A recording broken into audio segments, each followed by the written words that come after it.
الحمدللہ وحدہ والصلاة والسلام علی من لا نبی بعدہ واعوذ باللہ من الشیطان الرجیم بسم اللہ الرحمن الرحیم شہر رمضان الذی انزل فیہ القرآن ھدی للناس وبینات من الھدی والفرقان بسم اللہ الرحمن الرحیم رب اشرح لی صدری ویسر لی امری واحلل عقدۃ من لسانی یفقہوا قولی۔ میرے عزیز سامعات، درس قرآن مجید میں آپ سب کا تہہ دل سے خیر مقدم ہے۔ السلام علیکم ورحمۃ اللہ وبرکاتہ۔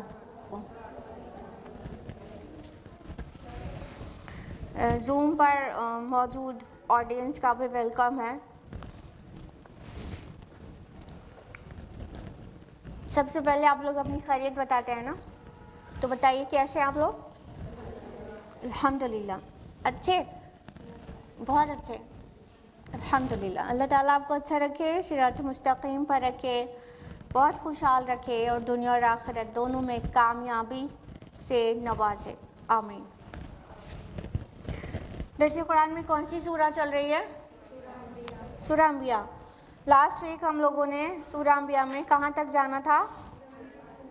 آیت نمبر 72 تک۔ تو پھر آج ہم لوگوں کو تفصیل سے آیت نمبر 73 آنورڈز جاننا ہے، رائٹ؟ تو لاسٹ ویک کا جلدی سے ریویژن لے لیتے ہیں۔ ابراہیم علیہ السلام کا قصہ چل رہا تھا، ٹھیک ہے؟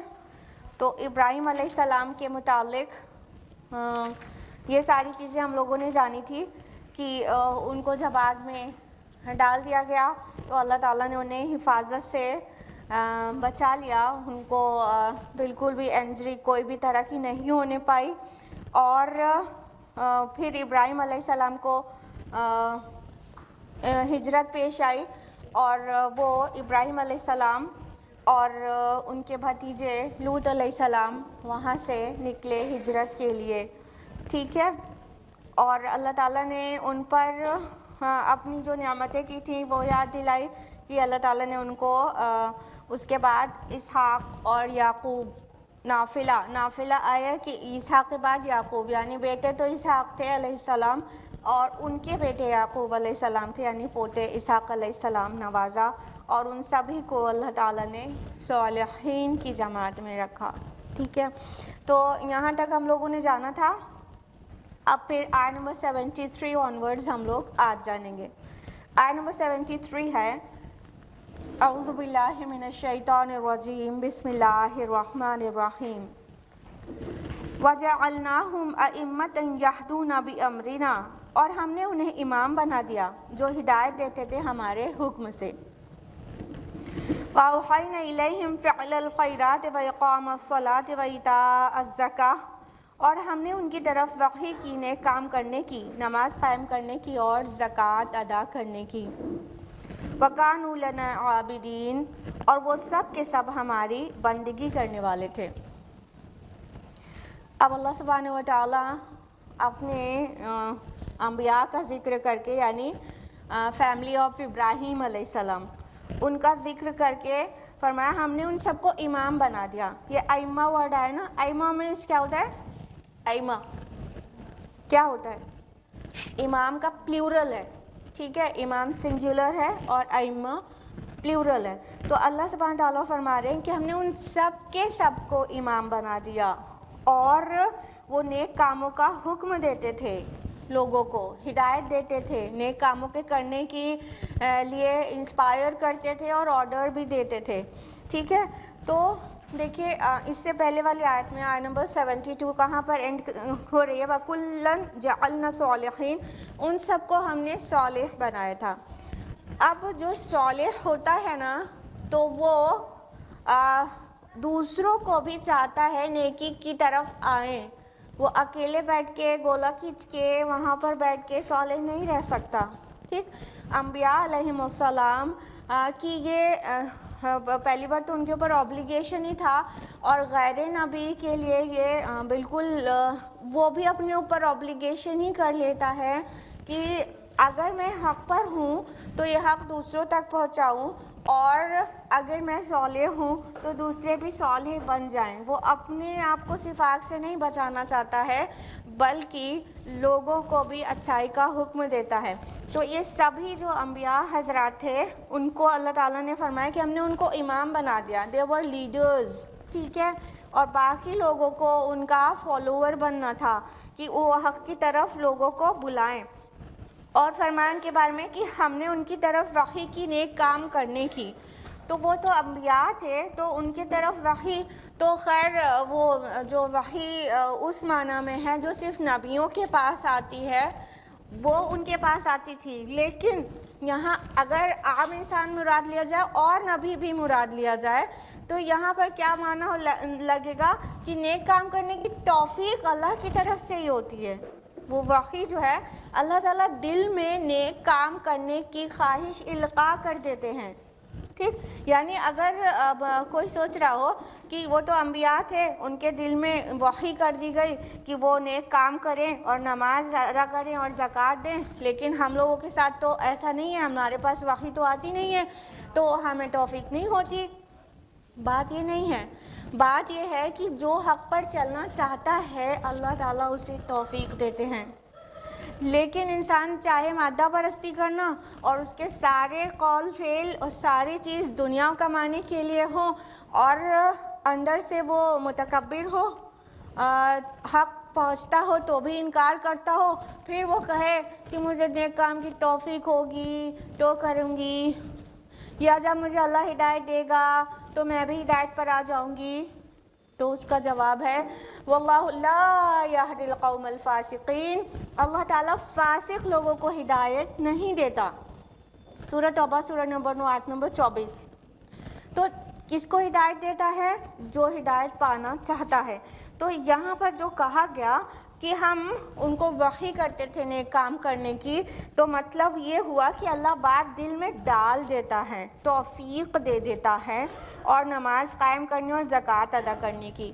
یہاں بات یہ واضح ہو گئی کہ نماز یعنی صلاح اور زکوٰۃ صرف رسول اللہ صلی اللہ علیہ وسلم اور ان کی امت کے لیے نہیں تھا بلکہ دیگر تمام انبیاء اور ان کی امتوں کے لیے بھی نماز قائم کرنا اور زکوٰۃ دینا فرض رہا ہے۔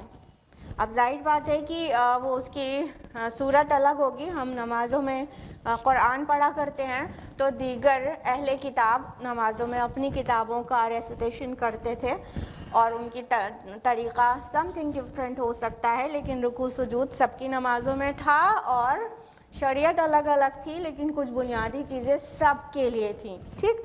تو نماز اور زکوٰۃ کا ذکر کس کے لیے آ رہا ہے؟ انبیاء علیہم السلام، کن کے لیے؟ حضرت ابراہیم علیہ السلام اور ان کی اولاد میں سے جتنے نبی رہے ان کی قوموں کے لیے، کہ ان سب کو یہ آرڈر دیا گیا تھا، اور فرمایا کہ وہ سب کے سب ہماری بندگی کرنے والے تھے۔ یعنی یہ انبیاء علیہ السلام جو اس سے پہلے ذکر ہوئے تو یہ سب کے سب اللہ کے بندے تھے، یہاں پر واضح کر دیا گیا۔ اب سوچئے یہ سورہ نازل ہو رہی ہے مکہ میں اور اہل مکہ اور اہل عرب کلیم کر رہے ہیں کہ ہم ابراہیم علیہ السلام کے دین پر ہیں، تو بتا دیا گیا کہ دیکھیے ابراہیم علیہ السلام کا دین یہ تھا کہ وہ سب کے سب نبی ہونے کے باوجود اللہ کی عبادت کرتے تھے اور وہ شرک کرنے والے نہیں تھے۔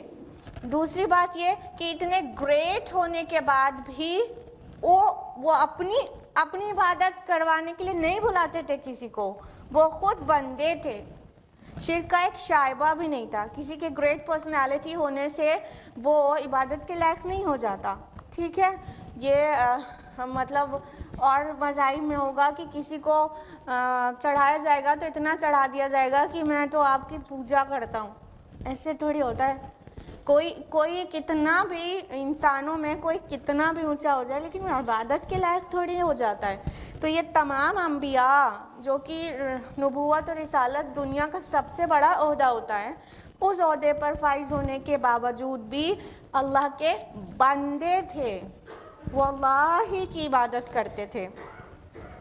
آیت نمبر 74 ہے وَلُوطًا آتَيْنَاهُ حُکْمًا وَعِلْمًا، اور لوط کو ہم نے حکم اور علم عطا فرمایا. وَنَجَّيْنَاهُ مِنَ الْقَرْيَةِ الَّتِي كَانَتْ تَعْمَلُ الْخَبَائِثَ، اور ہم نے اسے نجات دی اس بستی سے جو گندے کام کرتی تھی. إِنَّهُمْ كَانُوا قَوْمَ سَوْءٍ فَاسِقِينَ، یقیناً وہ نہایت برے اور نافرمان لوگوں کی قوم تھی. اب آپ کو ہم نے بتایا تھا لاسٹ ویک کہ لوط علیہ السلام ابراہیم علیہ السلام کے بھتیجے تھے اور انہوں نے ساتھ میں ہجرت کی تھی. تو یہاں پر ابراہیم علیہ السلام اور ان کی اولاد کے تذکرے کے بعد لوط علیہ السلام کا ذکر آ رہا ہے کہ ہم نے لوط کو بھی حکم اور علم عطا کیا تھا. اب آپ لوگ ہم کو بتائیں گے کہ یہاں پر حکم اور علم سے کیا مراد ہے. جلدی جلدی بتائیے. حکم سے کیا مطلب ہے؟ کیا سمجھ رہے ہیں آپ؟ حکم عطا کیا تھا، بتائیے. یہ اللہ کے ساتھ شرک نہیں کرنے کے لیے، کسی کو شریک نہیں کرنے کے لیے.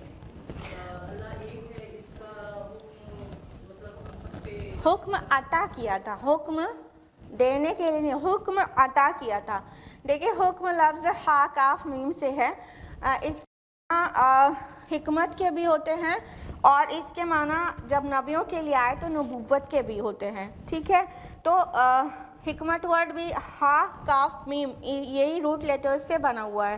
ٹھیک، تو اللہ تعالیٰ نے فرمایا کہ لوط علیہ السلام کو انہوں نے حکمت بھی دی تھی اور نبوت بھی دی تھی اور سمجھ دی تھی. ٹھیک، اور یہاں پر علم سے جو مراد ہے، ایک تو علم الوحی ہے اور دوسرا علم یہاں پر مراد ہے فہم سے، دین کا فہم، اور ساتھ میں کہہ سکتے ہیں انگلش میں کمپریہنشن، انڈرسٹینڈنگ، چیزوں کی سمجھ. اور یہ بہت بڑی دولت ہے. جس کو حکمت عطا کر دی گئی اور فہم عطا کر دیا گیا اس کو خیر کثیر عطا کر دیا گیا. تو اللہ تعالیٰ لوط علیہ السلام کے متعلق فرما رہے کہ ہم نے ان کو حکم اور علم عطا کیا تھا، حکمت بھی، قوت فیصلہ بھی اور نبوت بھی.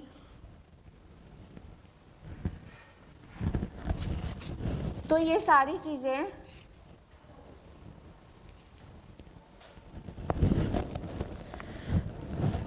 اللہ تعالیٰ نے عطا کیا تھا. یعنی کہ حکم بامانہ حکمت، بامانہ نبوت اور بامانہ قوت فیصلہ.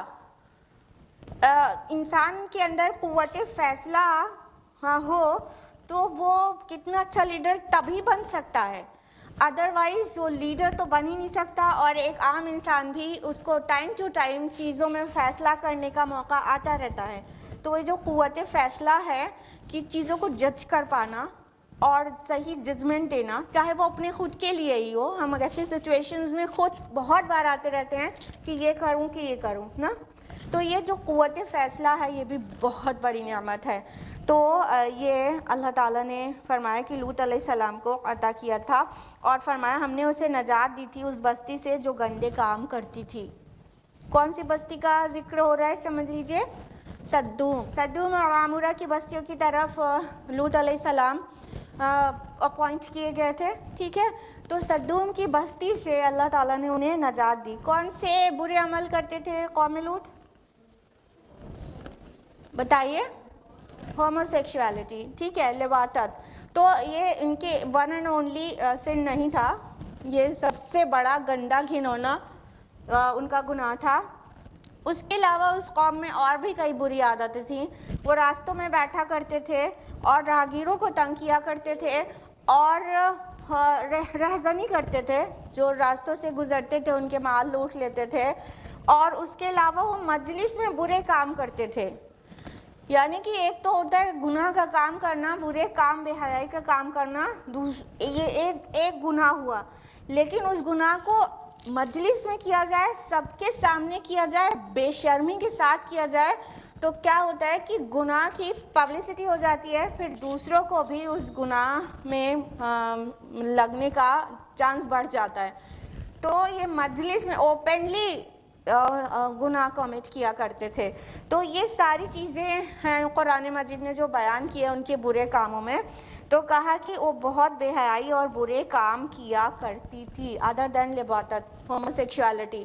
یہ بھی کہا گیا قرآن مجید میں کہ ہوموسیکشوالٹی جو انہوں نے جو گندی کام کیے ہیں اس سے پہلے کبھی کسی نے نہیں کیے، جس سے اندازہ یہ ہوتا ہے کہ سب سے پہلی بار ہوموسیکشول قوم لوط ہی تھی، پھر اس کے بعد اب تو کیا کہنے، اگر آپ کو پتا ہو کتنی ہی کنٹریز ایسی ہیں جہاں ہوموسیکشوالٹی کو لیگلائز کر دیا گیا ہے، کتنی ہی کنٹریز ایسی ہیں جہاں پارشلی لیگلائزڈ ہے۔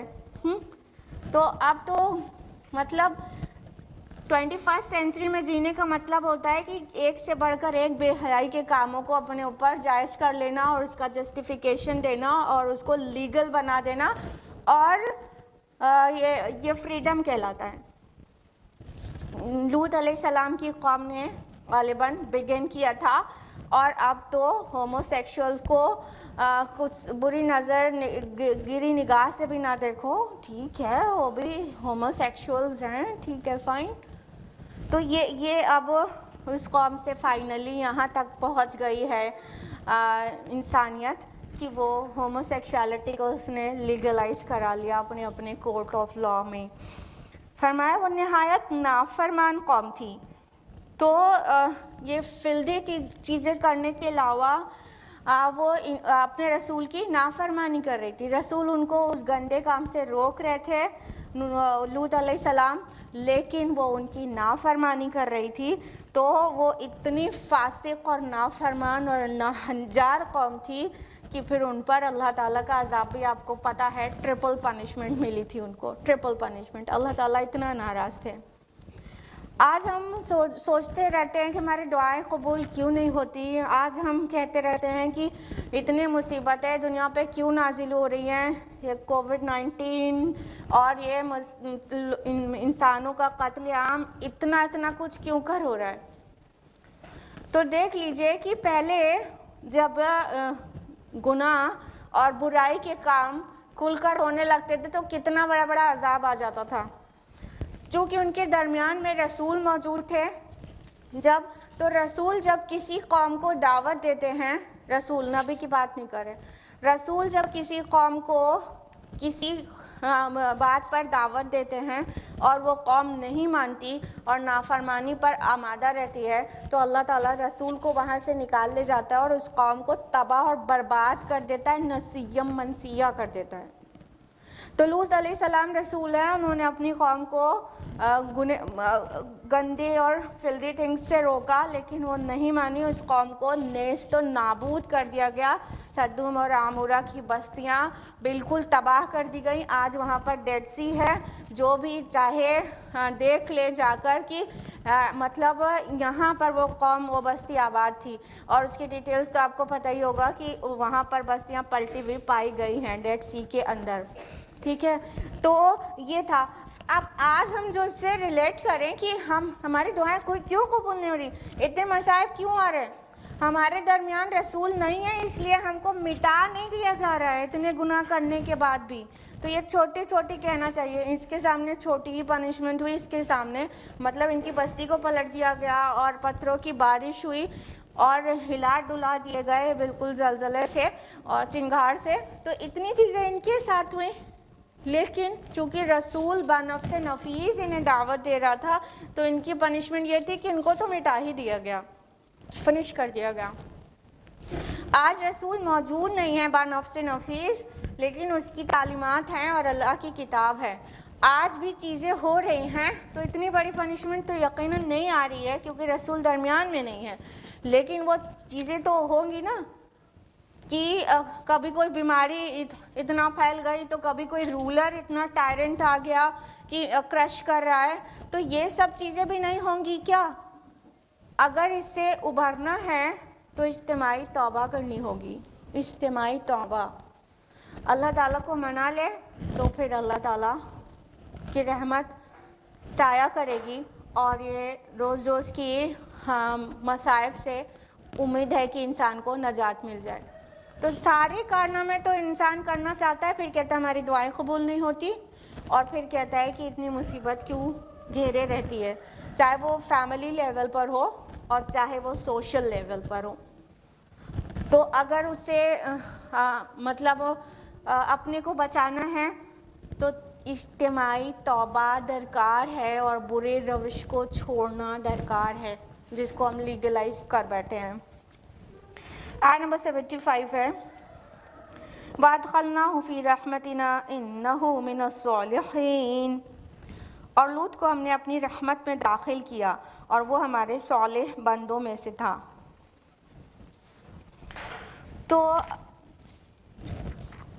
لوط علیہ السلام کے متعلق اللہ تعالیٰ نے فرمایا آگے کہ ہم نے اس کو اپنی رحمت میں داخل کیا، یعنی ان کی وہ قوم جو ان کی بات نہیں مان رہی تھی، پیرش تو وہ کر دیے گئے نا، مٹا تو وہ دیے گئے، نسیہ منسیہ وہ کر دیے گئے، لیکن لوط علیہ السلام کو اللہ تعالیٰ نے اس بستی سے نکال لیا اور ان پر اپنی رحمت کا فیضان کیا، اور یہ بھی کہا کہ وہ ہمارے صالح بندوں میں سے تھا۔ ہم نے آپ کو کبھی کبھی بتایا ہے کہ کس طرح سے بائبل میں انبیاء علیہم السلام کے شخصیت پر داغ لگائے گئے ہیں، جس کو قرآن دھوتا ہے۔ لوط علیہ السلام کے متعلق ایسی بات لکھی ہے کہ ہم مینشن نہیں کریں گے یہاں پر۔ قرآن مجید نے آ کے ان کے کردار اور ان کی شخصیت، ان کے پاک بازی کو واضح کیا۔ قرآن کو یہ کہنے کی ضرورت پڑی انہو من الصالحین، وہ نیکوکار بندوں میں سے تھے۔ قرآن نے انبیاء علیہم السلام کی جو کردار اور جو ان کی اوصاف پیش کیے ہیں، اس سے پتہ چلتا ہے کہ وہ کتنے پاک باز اور کس کردار و اخلاق اور اطوار کے مالک تھے، ورنہ تو یہ جو کتابیں جس میں ایڈلٹریشن ہو چکا ہے، ان کتابوں نے تو انبیاء علیہ السلام کے اوپر اتنے بڑے بڑے بہتان لگا دیے کہ مطلب انسانیت تو کنفیوز ہی ہو کے رہ جائے۔ جب اللہ کا رسول بھی ایسی چیزیں کر سکتا ہے تو پھر باقی کے لیے تو پھر گرانٹیڈ ہو ہی گیا نا۔ تو قرآن مجید اپنے نبیوں کے بارے میں بھی کہتا ہے وہ صالح بندوں میں سے تھے، یعنی وہ سب جو کچھ ہے وہ بالکل بہتان ہے اور وہ گندی باتیں وہ کبھی کر ہی نہیں سکتے تھے۔ آیت نمبر 76، یہاں تک ابراہیم علیہ السلام اور لوط علیہ السلام کا تذکرہ فنش ہوا۔ اب اور پیچھے کے زمانے میں جا رہا ہے، نوح علیہ السلام کا ذکر آ رہا ہے۔ دیکھیں یہاں پہ آرڈر جو ہے وہ ٹائم کے حساب سے نہیں ہے، تو یہ نوح علیہ السلام پہلے کے رسول ہیں اور ابراہیم علیہ السلام نوح علیہ السلام کے بعد ہیں، لیکن نوح علیہ السلام کا تذکرہ بعد میں آ رہا ہے۔ آیت نمبر 76 وَنُوحًا إِذْ نَادَى مِن قَبْلُ فَاسْتَجَبْنَا لَهُ، اور نوح کو بھی ہم نے اپنی ہدایت بخشی جب اس نے دعا کی تھی اس سے پہلے، تو ہم نے اس کی دعا کو قبول کی۔ فَنَجَّيْنَاهُ وَأَهْلَهُ مِنَ الْكَرْبِ الْعَظِيمِ، اور ہم نے نجات دی اس کو اور اس کے گھر والوں کو بہت بڑے کرب سے۔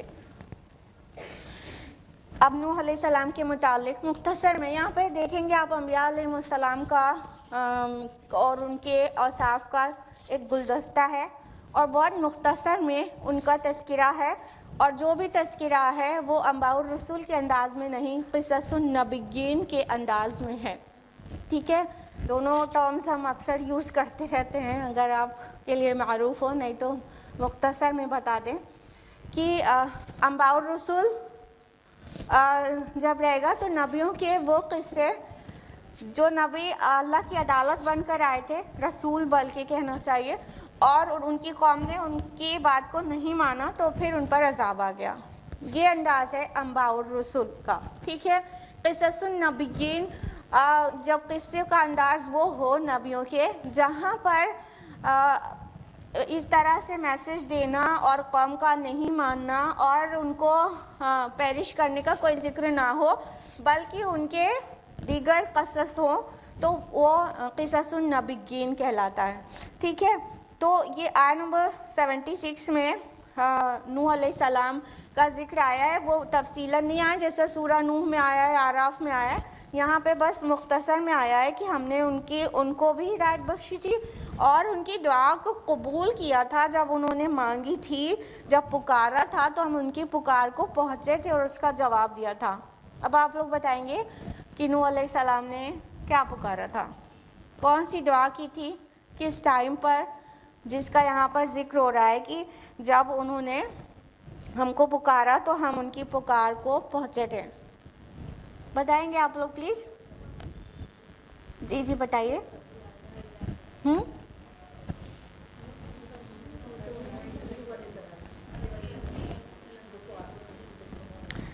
سورہ قمر سورہ نمبر 54 آیت نمبر 10 میں ہے کہ فدعا ربہ انی مغلوب فانتصر، کہ انہوں نے دعا کی کہ اے میرے رب میں مغلوب ہو گیا ہوں، بس آپ میری مدد کیجئے.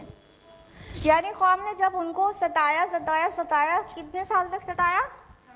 950 سال تک، اور نہیں مان کر دے رہے تھے اور بہت طرح سے ان کو پرسیکیوٹ کر رہے تھے، ایک طرح سے مینٹلی ٹارچر کر رہے تھے. تو انہوں نے دعا کیا کہ اے رب میں مغلوب ہو گیا ہوں، بس آپ میری مدد کیجئے. ایک یہ ان کی استغاثہ درج ہے جو ہم نے آپ کو بتایا سورہ قمر کی آیت نمبر 10 میں. اور ایک استغاثہ آپ کو پتہ ہے سورہ نوح سورہ نمبر 71 آیت نمبر 26 میں، رب لا تذر علی الارض من الکافرین دیارا. وہ اس قدر ان سے پریشان ہو چکے تھے کہ انہوں نے یہ دعا کر لی کہ اے رب اب کسی بھی کافر کو زمین پر چلتا پھرتا بستا نہ چھوڑ. سوچئے، اندازہ لگائیے، یوزولی نبی اپنی قوم کے لیے رحمت ہی ہوتا ہے، اور وہ یوزولی اپنی قوم کے لیے کبھی دعا نہیں کرتا. لیکن آپ اندازہ لگا سکتے ہیں کہ آپ کے گھر میں ساس نند کوئی باتیں کرتی ہیں، 3-4 سال ہو گیا ہوتا ہے آپ کے نکاح کو، تو پھر آپ کہتے ہیں ہم پک چکے ہیں، اور چھوٹی چھوٹی باتوں سے کہتے ہیں ہم سیچوریٹ ہو گئے. اب ذرا اس کو ملٹیپلائی کر کے 950 سال بنا لیجئے، پھر بتائیے 950 سال تک وہ کوشش کرتے رہے، انہیں حق کی طرف بلاتے رہے. اب تو ہم لوگ کی عمریں ہی اتنی نہیں ہوتی، اور اس میں سے عمر کا ایک تھوڑا حصہ بھی اگر ہم کسی سے پریشان رہتے ہیں تو کہتے ہیں بس اب بہت ہو گیا، بہت جلدی یہ بول دیتے ہیں. نوح علیہ السلام 950 سال تک ان کو بلاتے رہے حق کی طرف، نہیں مانے، اور صرف نہیں ماننا ہی نہیں، تکذیب کرنا، پریشان کرنا، تمسخر کرنا، اور جو لوگ ایمان لے آئے تھے ان کا مذاق اڑانا، تانے دینا، اور نہ جانے کیا کیا. اتنا برداشت کرنے کے بعد الٹیمیٹلی نبی کی زبان سے یہ دعا نکل گئی کہ رب اب ان کو زمین پہ چلتا پھرتا نہ چھوڑ، کیونکہ یہ چلیں گے پھریں گے تو ایسا ہی ڈھیٹ اور ظالم قوم کو ہی جنم دیں گے. یعنی ان کی آنے والی نسلیں بھی اسی قدر ڈھیٹ رہیں گی جو آپ کے نافرمان ہوں گی. تو نوح علیہ السلام نے یہ دعا کر ڈالی جو کہ یوزولی دیکھنے کو نہیں ملتی ہے کہ رسولوں کی زبان سے ایسی بات نکلی ہو. لیکن آپ اس ٹائم پیریڈ کا اندازہ لگائیے، آپ کو اچھی طرح سمجھ میں آ جائے گا کہ کس طرح وہ پریشان ہو چکے ہوں گے. تب انہوں نے اپنی قوم کے لیے یہ بات زبان سے نکالی تو اللہ سبحانہ تعالیٰ ان کی دعا کو پہنچے اور فرمایا ہم نے نجات دی اس کو اور اس کے گھر والوں کو بہت بڑے کرب سے. اب یہ کرب عظیم جو کہا گیا تو یہ کس کو کہا گیا؟ Great disturbance. کس کو کہا گیا؟ فلڈ کو بھی کہہ سکتے ہیں جو غرقابی اور طوفان تھا، اور مسلسل تکذیب کو بھی کرب عظیم سمجھ سکتے ہیں کہ پورے ٹائم ستاتے رہے، نہ ہی مانے، تکذیب کرتے رہے، جھٹلاتے رہے. تو یہ بھی تو کرب عظیم ہی تھا نا. ذرا اپنے پر ڈال کے سوچئے، ہم لوگ کو لگتا ہے کہ اٹس نتھنگ گریٹ نا. ذرا اپنے اوپر سوچئے کہ اگر ہم لوگ صحیح بات کہہ رہے ہوں، حق بات، اور سامنے والا کہہ رہا ہے نہیں غلط ہے، جھوٹ ہے، ہم کو جھٹلا رہا ہے، اور ہم بالکل ہی سچے ہیں، اور سچائی بھی کس کے لیے؟ سامنے والے کے لیے، کہ وہ بچ جائے، وہ نقصان سے بچ جائے. اس کو نقصان سے بچانے کے لیے ہم اسے کچھ میسج دیتے جا رہے ہیں اور وہ کہتا جا رہا ہے نہیں جھوٹ ہو، تم جھوٹ بول رہی ہو. تو یہ تکذیب ہم کس حد تک برداشت کر سکتے ہیں؟ تو رسولوں نے تکذیب کو برداشت کیا ہے. سوچیے جو ذات معصوم ہو، کبھی کوئی خطا نہ کی ہو، وہ اللہ کے نام پہ جھوٹ بولے گا، اور اللہ کے نام پہ جھوٹ بولنے کا الزام تو اس تکذیب کو برداشت کرنا کیا کرب عظیم نہیں ہے؟ گریٹ ڈسٹربنس جس کو کہا قرآن حکیم نے، تو یہ بھی مقصد مطلب ہو سکتا ہے۔ اور وہ جو گریٹ فلڈ تھا، وہ طوفان تھا، اس طوفان سے بھی نجات دی نوح علیہ السلام کو، یعنی وہ اور ان کی جو وہ لوگ ایمان لائے تھے وہ بچ گئے۔ اور ظاہر بات ہے اس سے مراد وہ 950 سال کا ڈسٹربنس اور 950 سال کا سہنا بھی ہو سکتا ہے کرب عظیم کا مطلب۔ اور یہاں پر جو کہا ہے کہ ہم نے نجات دی،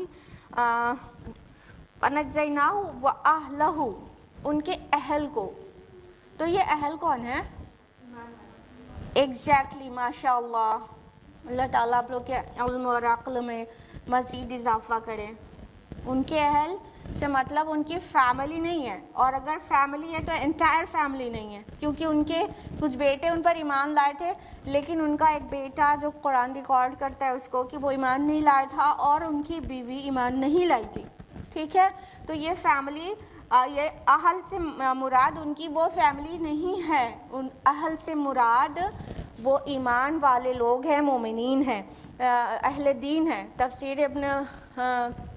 تفسیر کبیر میں امام راضی کہتے ہیں کہ یہ کیا ہے؟ اہل دین ہے، دین کے لوگ ہیں، اور قرطبی کہتے ہیں کہ یہ مومنین ہیں، ٹھیک ہے؟ تو نبی کے اہل ایکچولی اس پر ایمان لانے والے ہوتے ہیں، ان کی فیملی میں جو لوگ ایمان لائے ظاہر ہے وہ بھی اسی میں آئے ہی، لیکن جو لوگ فیملی میں بھی ایمان نہیں لائے پھر وہ نبی کے اہل ایکچولی نہیں ہیں۔ آیت نمبر 77، وَنَصَرْنَاهُ مِنَ الْقَوْمِ الَّذِينَ كَذَّبُوا بِآيَاتِنَا، اور ہم نے اس کی مدد کی اس قوم کے مقابلے میں جنہوں نے ہماری آیات کو جھٹلایا تھا۔ أَنَّهُمْ كَانُوا قَوْمَ سَوْءٍ فَأَغْرَقْنَاهُمْ أَجْمَعِينَ، إِنَّهُمْ كَانُوا قَوْمَ سَوْءٍ فَأَغْرَقْنَاهُمْ أَجْمَعِينَ، یقیناً وہ بہت برے لوگ تھے تو ہم نے ان سب کو غرق کر دیا۔ اللہ سبحانہ تعالیٰ فرما رہے ہیں کہ ہم نے ان کی مدد کی تھی ان لوگوں کے مقابلے میں جنہوں نے ہماری آیات کو جھٹلایا تھا۔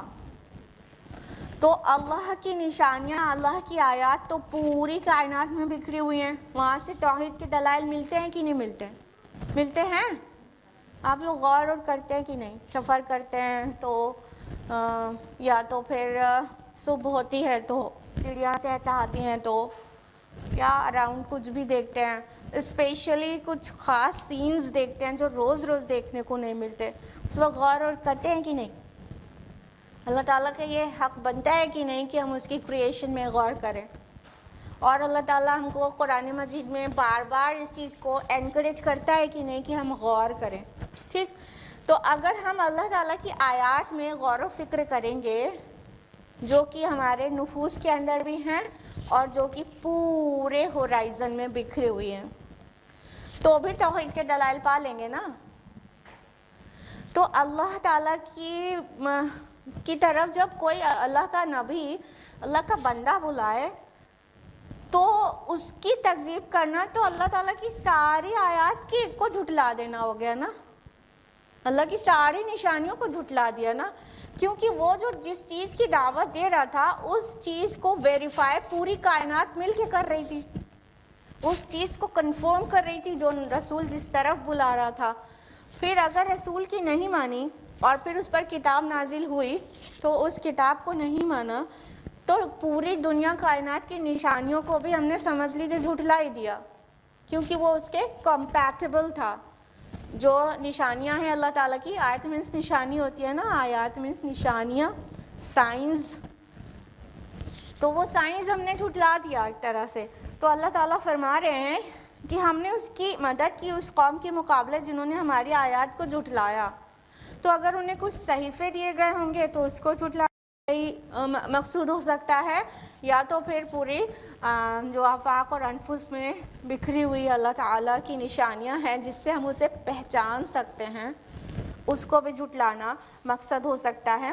اور کہا کہ یقیناً وہ بہت برے لوگ تھے، ٹھیک ہے، اور ہم نے ان سب کو غرق کر دیا، یعنی ان کی غرقابی کی وجہ وہ خود بنے تھے۔ اللہ تعالیٰ نہیں کسی کو بنا معصوم کو اور اسپیشلی بنا وارن کیے بھی کوئی پنشمنٹ نہیں دیتے. اللہ تعالیٰ پنشمنٹ تبھی دیتے ہیں جب ان کے درمیان کوئی نہ کوئی وارنر آ چکا ہوتا ہے. اور نبی کی یہ پوزیشن ہوتی ہے کہ وہ گائیڈ بھی ہوتا ہے اور وارنر بھی ہوتا ہے. وہ خوشخبری سنانے والا بھی ہوتا ہے اور وہ آگاہ کرنے والا ہوتا ہے. بشیر اور نذیر یہ انبیاء علیہم السلام کی اوصاف ہیں. تو ان کو گائیڈ کیا گیا لیکن اور ان کو وارن بھی کیا گیا نہیں مانو گے تو اللہ کا عذاب آ جائے گا. اور جس طرح کا عذاب آیا ایگزیکٹلی وہی بات بھی بتا دی گئی تھی کہ مطلب ایک طوفان آ جائے گا اور سب کی سب ڈوب جاؤ گے، مگر نہیں مان کر دیا. تو اللہ تعالیٰ نے فرمایا کہ پھر ہم نے ان سب کو غرق کر دیا. آپ سبھی کو پتہ ہے قوم نوح کے بارے میں تمام لوگوں کو پتہ ہے، نہ صرف مسلمانوں کو، جیوز کرسچنز کو، نہ صرف جیوز کرسچنز کو بلکہ پوری دنیا کو یہ بات پتہ ہے کیونکہ نوح علیہ السلام بہت اینشنٹ پروفٹ تھے.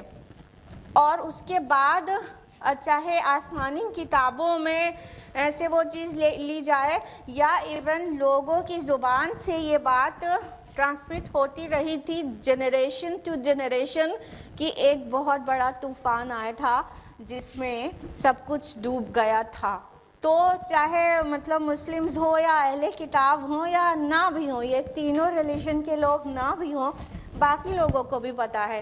اور یہ جیولوجی اور ہمارے جو سائنس کے ڈفرینٹ برانچز ہیں وہ بھی اس بات کو کنفرم کرتی ہیں کہ ایک مڈل ایسٹ میں ایک لوکل فلڈ آیا تھا. It was a local flood. یہ مت سمجھے پوری دنیا ڈوب گئی تھی، لاجیکلی بھی فٹ نہیں ہوتا.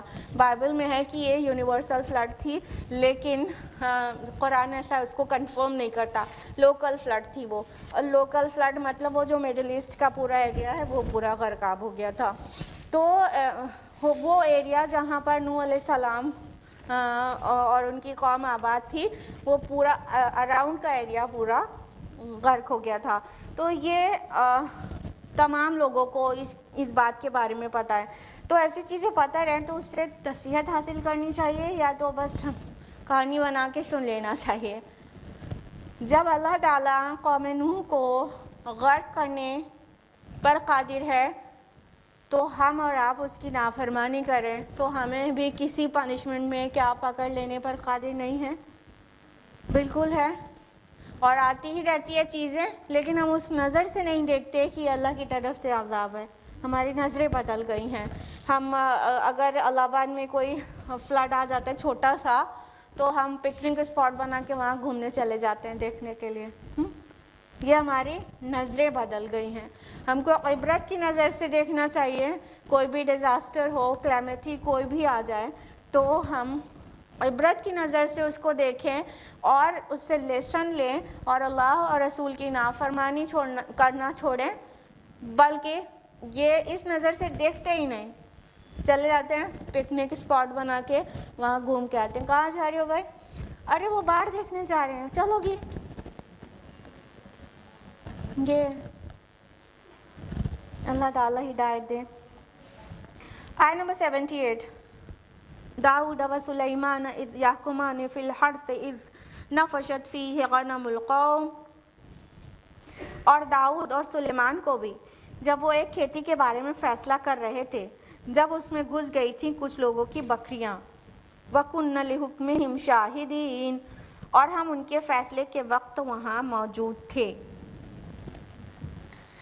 اب یہاں پر داؤد اور سلیمان علیہ السلام کا ذکر آ رہا ہے اور ان کے کچھ اوصاف بیان ہو رہے ہیں. جیسا کہ ہم نے آپ کو بتایا کہ کئی انبیاء علیہم السلام کے تذکرے آئیں گے اور ان کے کچھ اوصاف حمیدہ کا ذکر ہوگا اور بہت مختصر میں ہوگا. تو یہاں پر داؤد علیہ السلام اور سلیمان علیہ السلام کا تذکرہ ہو رہا ہے. داؤد علیہ السلام کے سلیمان علیہ السلام کون ہیں؟ بے شک ایگزیکٹلی داؤد علیہ السلام کے بیٹے ہیں سلیمان علیہ السلام. تو داؤد علیہ السلام کنگ تھے اور وہاں پر سلیمان علیہ السلام پرنس کی حیثیت سے موجود تھے اور ایک مقدمہ آ گیا. کون سا مقدمہ؟ کہ کہا جا رہا ہے کہ جب اس میں کچھ لوگوں کی ایک کھیتی کے بارے میں، ایک کراپ کے بارے میں آیا تھا ورڈکٹ لینے کے لیے کوئی پرسن. وہ کیا تھا کہ کسی کے کھیت میں کسی دوسرے کی بکریاں گھس گئی تھیں اور پوری فصل کو برباد کر دیا تھا. آپ کو پتہ ہے نا، جب آپ کا گیٹ کھلا رہ جاتا ہے تو آپ کا جو چھوٹا موٹا سا بھی گارڈن ہوتا ہے اس میں جو لال پیلے پھول کھلے ہوتے ہیں، بکری کو تو اتنا ذوق ہے نہیں کہ وہ سوچے کہ یہ پھول ہے، یہ جو ہے لطف لینے کے لیے ہوتا ہے، سونگھنے کے لیے اور سجانے کے لیے ہوتا ہے. وہ آتی ہے، اس کو کھانا شروع کر دیتی ہے نا، تو کتنی تیزی سے کھا ڈالتی ہے، پھر آپ کا پورا گارڈن خراب ہو جاتا ہے. مطلب اگر آپ 1 منٹ کے لیے بھی ایک گوٹ یا شیپ کو چھوڑ دیں اپنے گارڈن میں تو آپ کا گارڈن 1 منٹ میں 60 سیکنڈ میں غارت ہو جانے والا ہے. اب کسی کی پورے بکری کا ریوڑ گھس گیا ہو کھیت میں تو کھیت کا کیا حال کرے گی؟ ہاں، ان کو تو بس کھانے سے مطلب، ان کو نہیں پتا نا کہ ہمارے اور آپ کی طرح سمجھدار نہیں ہے نا کہ اس کو کتنی محنت سے اس کو سینچا گیا ہے اور فصل ہے اور کسی کی اکانومی پورے سال کی اس پہ ڈپینڈ کرتی ہے، وہ تو پورا کھا جائے گی. تو یہ ہوا تھا کہ کسی کا بکری کا پورا ریوڑ کھیت میں گھس گیا تھا اور اس میں سب پوری کھیتی کو برباد ہی کر دیا تھا. اتنی محنت سے کھیتی اگائی جاتی ہے. یہاں پر جو ورڈ آ رہا ہے وہ کیا آ رہا ہے؟ نفشت. نفشت لفظ آیا ہے جو کہ نفشت سے ہے. اس کا مطلب ہوتا ہے کہ رات میں کہیں جا پڑنا، حملہ کر دینا، گھس جانا. ٹھیک ہے، خصوصاً رات میں. تو ایسا معلوم ہوتا ہے، اس کا تذکرہ بائبل میں نہیں ہے. تو ایسا معلوم ہوتا ہے کہ کوئی بکری کا جو ریوڑ تھا اس کا کوئی ڈور اوپن رہ گیا ہوگا، یا تو وہ جو شیفرڈ ہوگا وہ سو گیا ہوگا، یا تو شیفرڈ کیئرلیسلی سمجھ نہیں پایا ہوگا اور وہ اوپن ہو گئی ہوگی اور وہ نکل کر دوسرے کے کھیت میں پوری کی پوری جا گھسی. تو پھر کیا ہوا کہ وہ ظاہر بات ہے وہ کھا جائے گی اور پورا برباد کر دے گی. تو جس کا کھیت برباد ہوا تھا، چونکہ وہ سفر کر رہا تھا، اس کا بہت بڑا مالی نقصان ہو گیا تھا، محنت کا بھی مال کا بھی. تو وہ کنگ کے پاس، داؤد علیہ السلام کے پاس اپنا ورڈکٹ لینے آتا ہے کہ مجھے انصاف چاہیے اور میرے ساتھ یہ کچھ ہو گیا ہے، یعنی فلاں شخص کی بکریاں پوری آ کر میرے کھیت کو ڈیمیج کر گئی ہیں. کیونکہ جب ڈائریکٹ کلیم کیا ہوگا تو اس کو تو کنسیڈر نہیں کیا ہوگا سامنے والے نے کہ مجھے پتہ تھوڑی تھا میری بکریاں تمہارے کھیت میں چلی گئی ہیں، یہی تو کہا ہوگا. تو سامنے سے تو کوئی بھی اس کو ان کے نقصان کا کلیم جو ہے وہ بھرپائی کرنے کے لیے تیار نہیں ہوگا. تو ظاہر ہے پھر انسان حاکم کے پاس جاتا ہے فیصلہ لینے کے لیے کہ میرے ساتھ یہ ہوا، یعنی کیس کر دیتا ہے. تو ابھی چاہے وہ کیس کرنے کا طریقہ وہ تو تھا نہیں جو ابھی ہے جوڈیشری میں، تو وہ ان کے بادشاہ کے سامنے سنوائی ہوتی ہوگی. تو بہرحال داؤد علیہ السلام کے سامنے وہ شخص آیا اور اپنے فیصلہ مانگنے لگا کہ ہمارے درمیان فیصلہ کر دیجئے. آیت نمبر 79.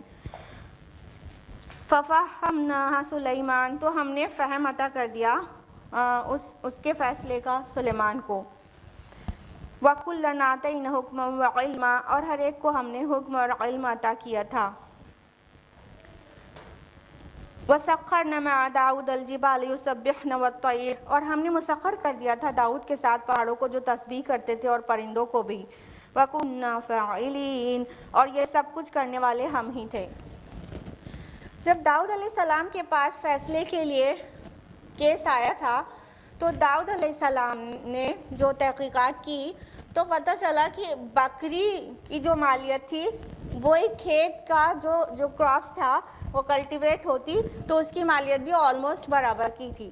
ٹھیک، تو انہوں نے داؤد علیہ السلام نے فیصلہ یہ دیا تھا کہ یہ جو بکری والا ہے اس کی ساری بکریاں یہ جو کھیتی والا ہے اس کو دے دیا جائے، کیونکہ اس کے کراپ کا نقصان جو ہوا ہے وہ آلموسٹ سیم ہے، جتنے کی کراپ تھی اتنے ہی کی وہ شیپ تھی پورا۔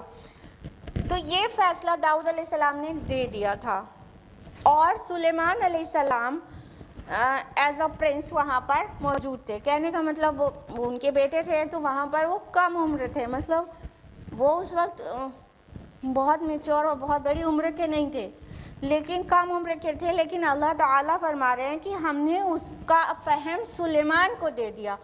یعنی داؤد علیہ السلام کا جو فیصلہ تھا وہ بھی حق بجانب تھا، وہ فیصلہ حق پر تھا کہ ٹھیک ہے اس کا کمپنسیشن یہی ہو سکتا ہے کہ جس کی جانوروں سے نقصان ہوا ہے آلموسٹ اتنا ہی اس کو دے دیا جائے۔ تو اس کے پاس بکریاں تھیں تو بکریاں دے دیا جائے، اس کے پاس کھیتی نہ ہو کہ جو بکری والا تھا۔ تو بہرحال یہ فیصلہ انہوں نے سنا دیا تھا۔ پھر کیا ہوا کہ سلیمان علیہ السلام نے اس فیصلے کے اوپر ایک فیصلہ سنا دیا جو اس سے بہت بہتر تھا۔ سلیمان علیہ السلام کا کیا فیصلہ تھا بتائیے؟ بکریاں مطلب جو کھیت والے کے پاس ہے کہ وہ دودھ مطلب بیچ کے پیسہ نکالیں گے، اور جو بکریاں جن کی تھی وہ کھیت ان کو مطلب پھر وہاں پہ کھیتی پھر سے کریں گے۔ بہت اچھا، جزاک اللہ خیر، ماشاء اللہ، بارک اللہ فی، اللہ تعالیٰ آپ کے علم اور فہم میں اضافہ کرے۔ سلیمان علیہ السلام نے ورڈکٹ یہ دیا کہ یہ مستقل طور پر بکری شیفرڈ سے لے کر، یا مطلب وہ بکری کے مالک سے ایکچولی اس سے لے کر کھیت والے کو دے دیا جائے، مستقل طور پر نہ ہو، یہ ٹیمپریرلی ہو، یعنی کہ جب تک اس کا ڈیمیج پورا نہیں ہو جاتا تب تک یہ بکریاں پوری کراپ والے کو دے دیا جائے، کھیت والے کو، اور وہ اس کے دودھ سے، وول سے فائدہ اٹھاتا رہے۔ اور جو بکریوں کا مالک ہے وہ پھر سے کھیت میں محنت کرے اور اس کی کراپ پھر سے تیار کر کے دے جیسی تھی۔ تو جب وہ پوری کراپ ویسی تیار ہو جائے گی تو وہ کراپ واپس اس کھیت والے کو دے دیا جائے، اور اس کی بکریاں جو بکری والے کی تھی اس کی بکریاں اس کو واپس دے دیا جائے۔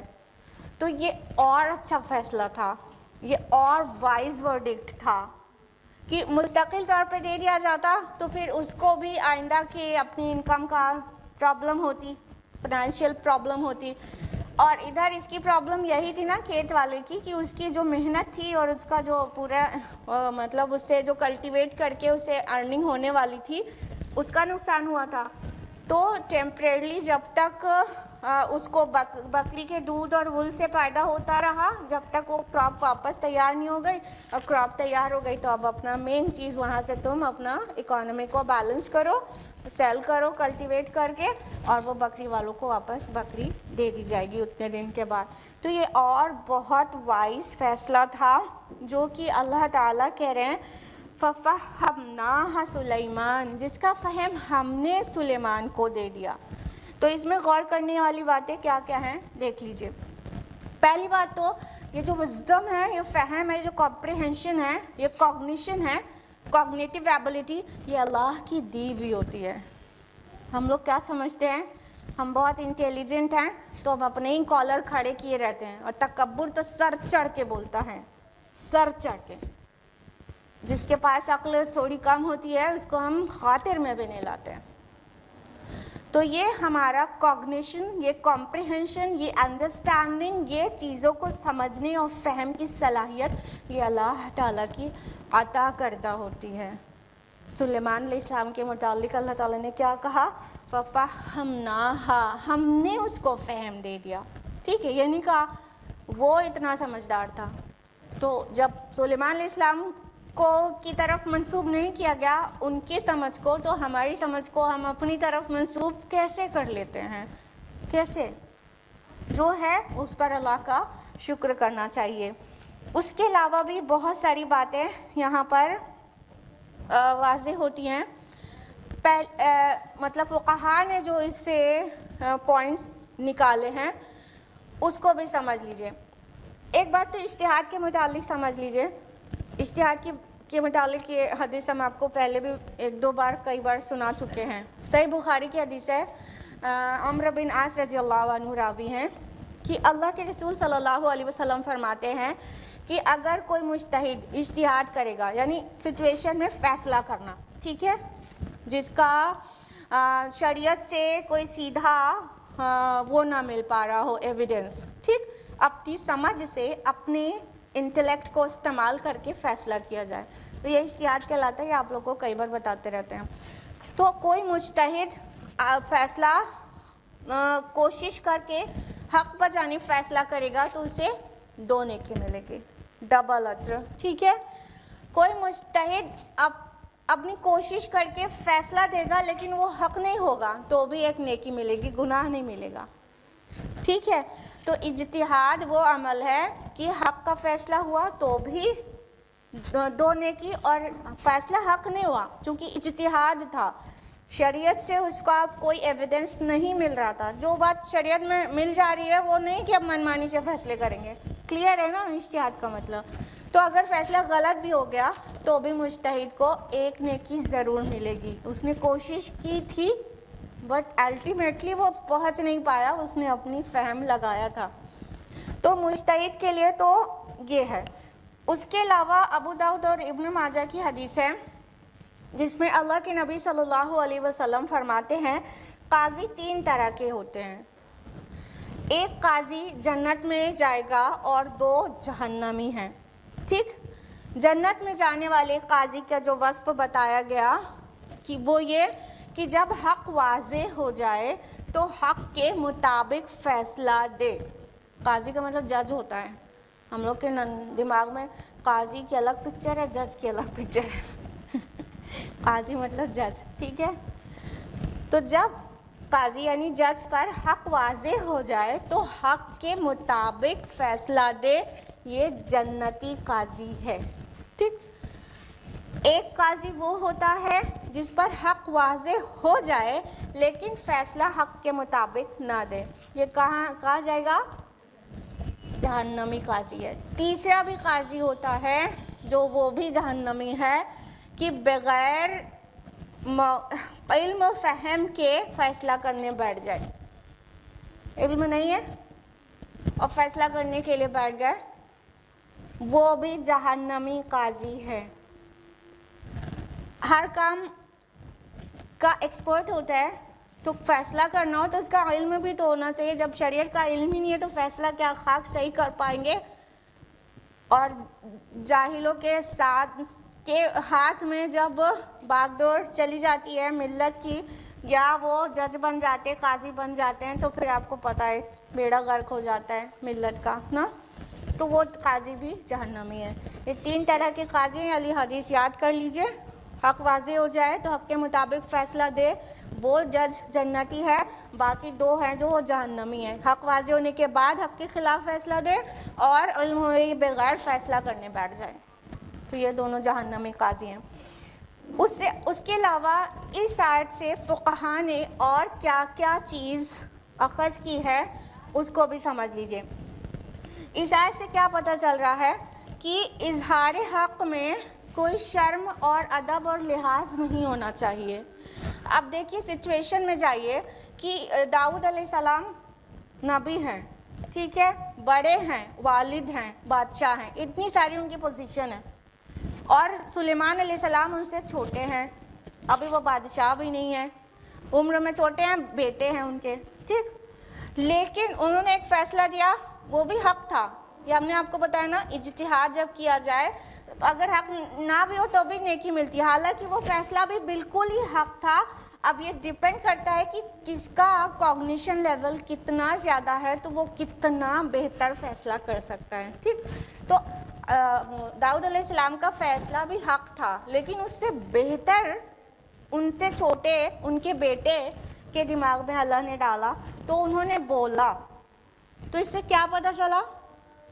حق بات میں ادب، لحاظ، شرم کی، عمر کی لحاظ کرنے کی ضرورت نہیں ہے، کہ ہے نہیں ہے نا۔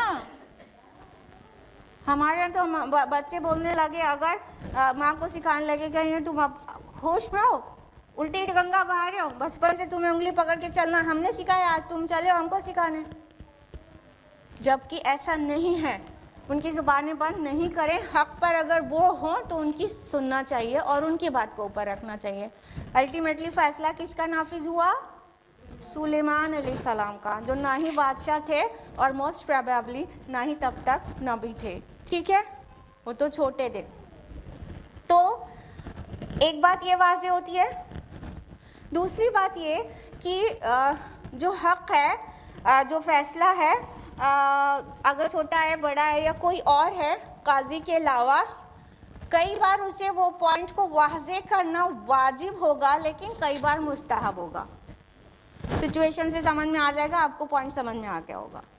اگر ایک دم غلط فیصلہ ہونے جا رہا ہے, اس سے کسی کے اوپر ظلم ہو جائے گا اور کوئی معصوم کو بہت بڑی سزا مل جائے گی, اور کسی کو وہ حق پتہ ہے لیکن اس کی پوزیشن نہیں ہے, چھوٹا ہے یا جو بھی ہے, پوزیشن میں نہیں ہے, عمر میں کم ہے, جو بھی ہے, لیکن اگر اس سے کسی کو سزائے موت ملنے والی ہے اور اس کو پتہ ہے سچویشن, اب اس کے بتانے سے سچویشن بدل جائے گی اور فیصلے پر نظر ثانی کی جائے گی, تو وہ سچویشن میں تو واجب ہو گیا نا بتانا. اور اگر فیصلے کا کام اچھا اور زیادہ اچھا ہونے کا ہے تو ظاہر بات ہے مستحب ہوا. یہ انڈرسٹوڈ ہے, ٹھیک ہے. تو it depends on the situation کہ یہ کب واجب ہو جائے گا حق کو ریویل کرنا اور کب مستحب رہ جائے گا. ٹھیک ہے.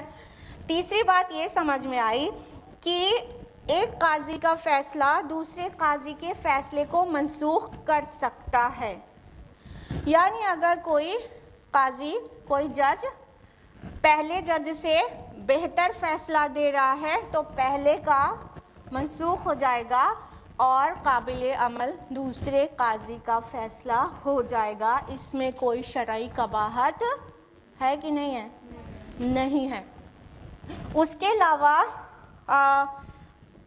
ایک پوائنٹ یہ واضح ہوتا ہے کہ جو مجتہد ہے وہ اسے چاہیے کہ جب اس سے بہتر فیصلہ کوئی اور دے دے تو وہ اپنی رائے سے رجوع کر لے, اپنے ورڈکٹ سے رجوع کر لے, وہ وڈرا کر لے اپنا ورڈکٹ. عقل مندی اس کی یہی ہے.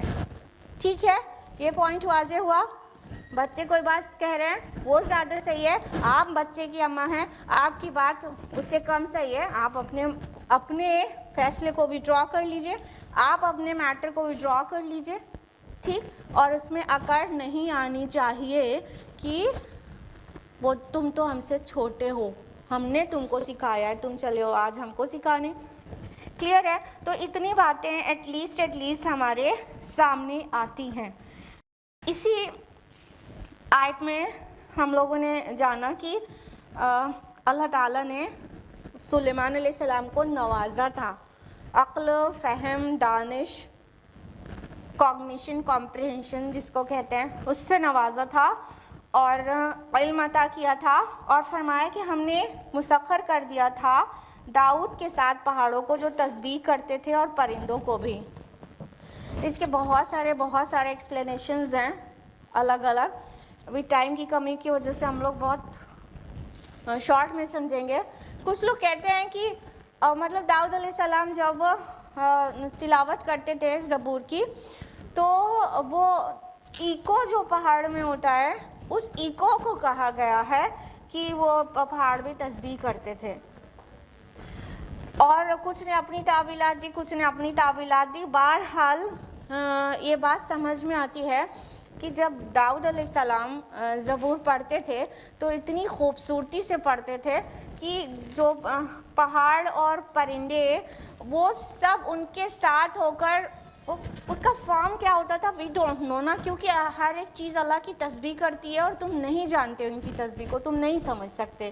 تو ان کی تسبیح کو ہم سمجھ تو نہیں سکتے, تو لیکن وہ پہاڑ اور پرندے وہ سب بھی ان کے ساتھ اپنی زبور کی تلاوت کو یا تو شامل کر لیتے ہوں گے یا آوازیں گونجنے لگتی ہوں گی, یا یہ بھی تعویل ہے کہ پرندے اپنی جگہ ٹھہر جاتے تھے, اڑتے ہوئے پرندے رک جاتے تھے. تو بہرحال تو داؤد علیہ السلام اتنی خوبصورت زبور کی تلاوت کرتے تھے. زبور کیا ہے؟ جو حمد کے نغمے اور ترانے کا مجموعہ ہے, دیٹس اٹ. شریعت نہیں ہے زبور میں, نہیں تھی مطلب کی.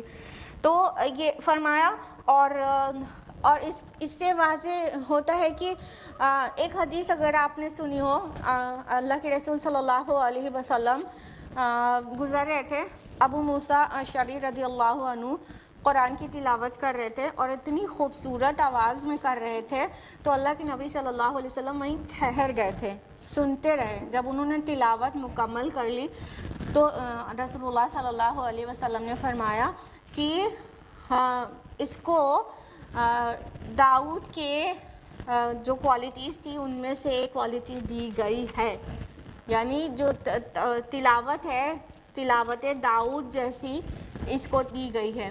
یعنی اس سے کیا پتہ چل رہا ہے کہ ممکن ہے داؤد علیہ السلام جب تلاوت کرتے، جیسے ابو موسیٰ اشعری تلاوت کرتے تو آپ صلی اللہ علیہ وسلم ٹھہر گئے تھے، تو داؤد علیہ السلام جب زبور کی تلاوت کرتے ہوں گے پرندے ٹھہر جاتے ہوں گے، اور پہاڑوں میں جو بھی آوازیں آتی ہوں، اور اگر وہ پڑھتے بھی ہوں تو ہمیں اور آپ کو اعتراض کرنے کا کیا حق بنتا ہے؟ وہ اللہ کے نبی تھے۔ اور فرمایا وَكُنَّا فَاعِلِينَ، اور سب کچھ کرنے والے ہم تھے۔ دیکھیے اللہ تعالیٰ اپنی طرف ایٹریبیوٹ کر رہا ہے چیزوں کو، جو چیزیں انسان سے ہوتی ہیں اچھی سے اچھی، جو اس کی کوالٹیز ہوتی ہیں وہ اللہ کی عطائی ہوتی ہیں نا، اس کے اذن، اس کے سینکشن کے بعد ہی پاسبل ہوتی ہیں نا، تو ایکچولی فاعل حقیقی کون ہوا؟ اللہ تعالیٰ، ٹھیک ہے؟ تو ایکچول ڈوئر اللہ تعالیٰ ہے، جو کوالٹیز یا جو بھی ایٹریبیوٹس یا جو بھی ٹریٹس اللہ تعالیٰ انسانوں میں دے دیتے ہیں وہ اللہ تعالیٰ کی عطائی ہوتی ہے۔ تو فرمایا یہ سب کچھ کرنے والے ہم تھے۔ آج ہم لوگ یہیں پر رکیں گے، آیت نمبر 79 پر، آیت نمبر 80 آنورڈز انشاءاللہ ہم لوگ نیکسٹ ویک جانیں گے۔ آج کے لیے اتنا ہی۔ اللہ تعالیٰ سے دعا ہے کہ ہم سبھی کو قرآن مجید کا بہتر فہم نصیب کرے، اور اللہ تعالیٰ اس کتاب کے ذریعے ہماری دنیا اور آخرت دونوں سنوار دے، اور اس کو اسپریڈ کرنے کی ہمیں توفیق دے، تاکہ باقیوں کو بھی اللہ تعالیٰ آگ سے بچا لے۔ آمین۔ وآخر دعوانا الحمدللہ رب العالمین، والسلام علیکم ورحمۃ اللہ وبرکاتہ۔